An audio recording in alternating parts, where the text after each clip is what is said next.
ito ring desisyon ni Sara Duterte na wag mag-attend, yan ang pinaka-epektibo at pinakamagaling na kontrasona.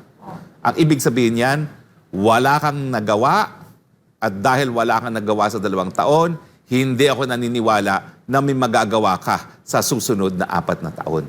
Yan ang mensahe. Kaya nga sabi ko, yan ang best kontrasona.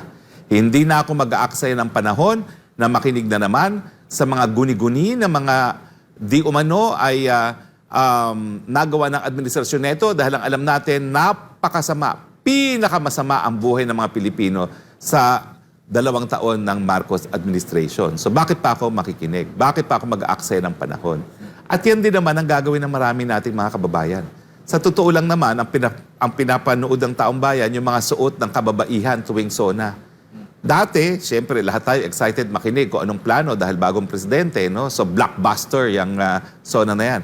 Pero tingin ko ngayon, gaya ko na nawala na ng interes sa SONA, maraming din na makikinig rin sa SONA ni Presidente Marcos Jr.